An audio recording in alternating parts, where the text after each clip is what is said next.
மாமா குட்டி என்ன விட்டு போகாத. பாடுறது கொஞ்சம் நிறுத்துறியா? ஏன் நான் பாடுறதை விட அந்த பேரு கேவலமா இருக்குடி. மாமா குட்டி உன் எக்ஸ் தானே? அவன் உன்னை கண்ணு குட்டின்னு கூப்பிடுறா, நீ அவனை மாமா குட்டின்னு கூப்பிடுறா. அப்பா ஏய், அது சும்மா விளையாட்டுக்கு பேசிருப்போம்டா. ஏண்டி நீங்க விளையாடுறதுக்கு எங்களை மாதிரி நல்ல பசங்க வாழ்க்கை தான் கிடைச்சதா? அது நடி குட்டியில 4 வயி மாமா குட்டியா. அவன் மாமா குட்டியா, அவன் என்ன குட்டியாவா இருக்கான்? அவன் சனப்பண்ணி மாதிரி இருக்காண்டி. சரி, யார் அந்த சரண்யா?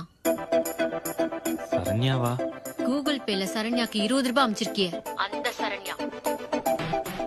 அதுவா? அது ரோட்ல போற பொண்ணு, பாவம் காசு இல்லைன்னு சொன்னா 20 rupees ஜிபே பண்ணி விட்டேன். என்கிட்ட சேஞ்ச் இல்லையா சோயா. அப்ப ஈவினிங் உங்களுக்கு ஹாய் அமிச்சிருக்க.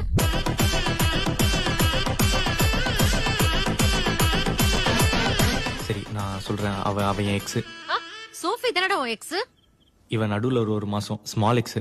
உன் எக்ஸ் கிட்ட எல்லாம் பேசுறது இல்லன்னு சொன்ன. ஆமா, எல்லா இடத்துலயும் பிளாக் பண்ணிட்டாங்க, அதான் பேசுறது இல்லைன்னு. அப்புறம் உங்களுக்கு 20 ரூபாய் அமிச்சிருக்க. அதான் சொன்னேன், எல்லா இடத்துலயும் பிளாக் பண்ணிட்டாங்கன்னு. அதான் ஜிபேல 20 rupees அமிச்சு sorry sent by mistake please send back அப்படின்னு சொல்லி கான்வர்சேஷன் ஸ்டார்ட் பண்ணலான்னு இருந்தேன். ஆனா அவ திரும்பி அனுப்பவே இல்லை. 20 rupees லாஸ். இல்ல உன்னோட இல்ல என்ன இப்போ 20 ரூபா தான் முக்கியமா? பிளேட்ட மாத்தாத. என் மூட்டோட பணமா? என் மூட்டோட பணம். அப்புறம் என்ன? எப்பவுமே என் கூட இருக்கணும்டாமா. எமோஷனல் சப்போர்ட்டா? வால் மூஞ்ச ஒருத்தன் உடைப்பான்றான், உனக்கு எமோஷனல். அவெல்லாம் உனக்கு எமோஷனல் சப்போர்ட்டா? எப்படி பேசவே கூடாது, எப்படி பேசுற?